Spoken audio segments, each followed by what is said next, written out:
Welcome to Mobile Legends! Assalamualaikum warahmatullahi wabarakatuh. Perkenalkan, nama saya Muhammad Nizar Fanani dengan NIM 211102015 dari Prodi Kesehatan Masyarakat, mahasiswa reguler.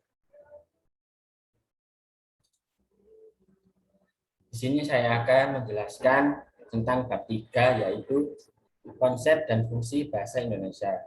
Yang pertama ada konsepsi bahasa Indonesia, yang kedua kaidah bahasa, yang ketiga fungsi bahasa, yang keempat fungsi tambahan, dan yang kelima fungsi bahasa sesuai dengan posisi bahasa Indonesia. 5 seconds till the enemy reaches the battlefield. Smash them! Yang pertama yaitu konsep bahasa Indonesia.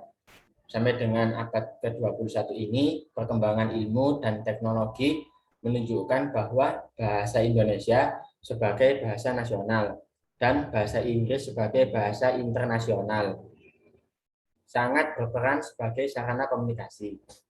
Dalam bidang akademik, bahasa Indonesia telah menunjukkan peranannya dalam berbagai disiplin ilmu melalui bentuk-bentuk tulisan ilmiah seperti makalah dan skripsi. 5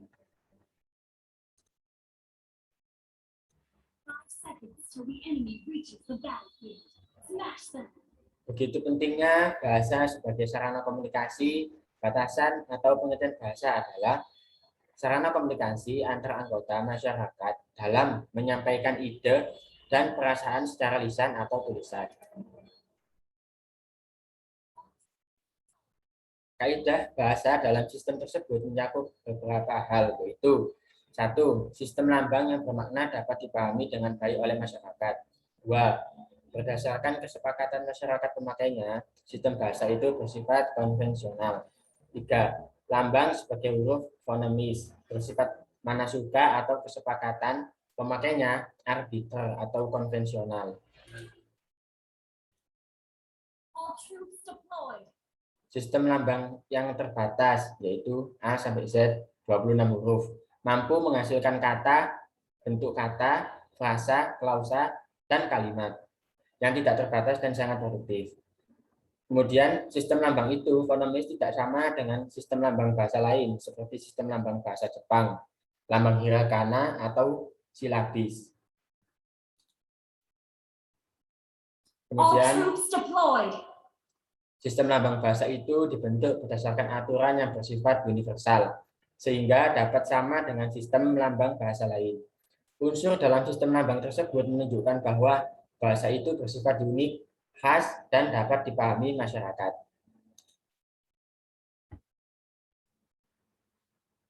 Yang kedua, fungsi bahasa. Fungsi bahasa yang utama dan pertama sudah terlihat dalam konsepsi bahasa di atas, yaitu fungsi komunikasi dalam bahasa berlaku bagi semua bahasa apapun dan dimanapun. Dalam berbagai literatur bahasa, ahli bahasa atau linguis bersepakat dengan fungsi-fungsi bahasa berikut.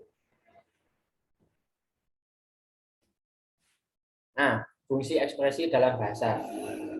Pernyataan ekspresi diri menyatakan sesuatu yang akan disampaikan oleh penulis atau pembicara sebagai eksistensi diri dengan maksud menarik perhatian orang lain atau persuasif dan provokatif. Kemudian membebaskan diri dari semua tekanan dalam diri seperti emosi. Kemudian yang ketiga, melatih diri untuk menyampaikan suatu ide dengan baik. Dan yang terakhir, menunjukkan keberanian atau confidence menyampaikan ide. B. Fungsi komunikasi dalam bahasa.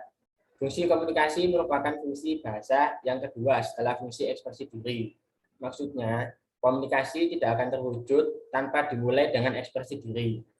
Komunikasi merupakan akibat yang lebih jauh dari ekspresi, yaitu komunikasi tidak akan sempurna jika ekspresi diri tidak diterima oleh orang lain. C. Fungsi adaptasi dan integrasi dalam bahasa. Fungsi peningkatan atau integrasi dan penyesuaian atau adaptasi diri dalam suatu lingkungan merupakan kekhususan dalam bersosialisasi, baik dalam lingkungan sendiri maupun dalam lingkungan baru. Hal itu menunjukkan bahwa bahasa yang digunakan sebagai sarana mampu menyatakan hidup bersama dalam suatu ikatan masyarakat. D. Fungsi kontrol sosial atau direktif dalam bahasa. Kontrol sosial sebagai fungsi bahasa bermaksud memengaruhi perilaku dan tindakan orang dalam masyarakat, sehingga seseorang itu terlibat dalam komunikasi dan dapat saling memahami. Perilaku dan tindakan itu berkembang ke arah positif dalam masyarakat. Hal positif itu terlihat melalui kontribusi dan masukan yang positif. Kemudian fungsi tambahan.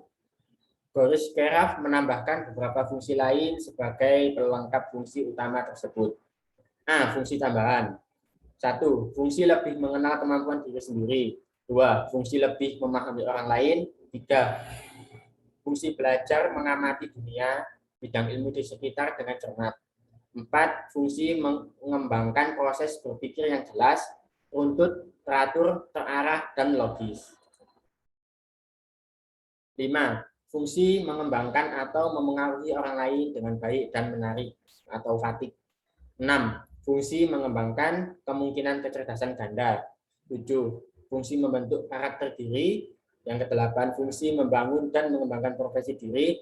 Dan yang terakhir, yang ke-9, yaitu fungsi menciptakan berbagai kreativitas baru. Fungsi bahasa sesuai dengan posisi bahasa Indonesia. 1. Bahasa persatuan. Fungsi bahasa persatuan adalah pemersatu suku bangsa, yaitu pemersatu suku, agama, ras, dan antar golongan atau sara. 2. Bahasa nasional. Fungsi bahasa nasional adalah fungsi jati diri bangsa Indonesia bila berkomunikasi pada dunia luar Indonesia. Fungsi bahasa nasional ini dirinci atas bagian berikut.